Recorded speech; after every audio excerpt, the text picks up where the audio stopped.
Hello सर्वांना, आजचं जेवण कसं झालं आहे कमेंट करून नक्की सांगा मला.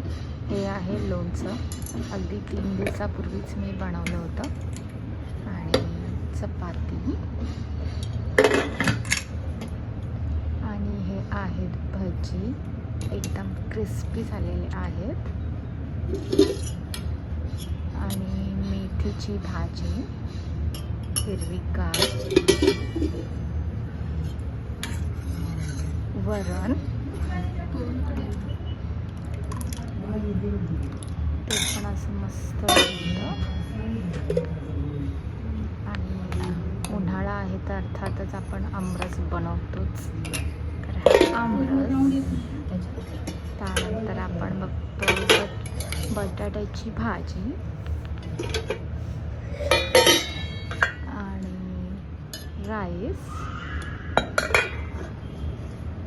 आणि ही आहे मटकीची भाजी. तर आजचं जेवण कसं वाटलं नक्की सांगा. थँक्यू.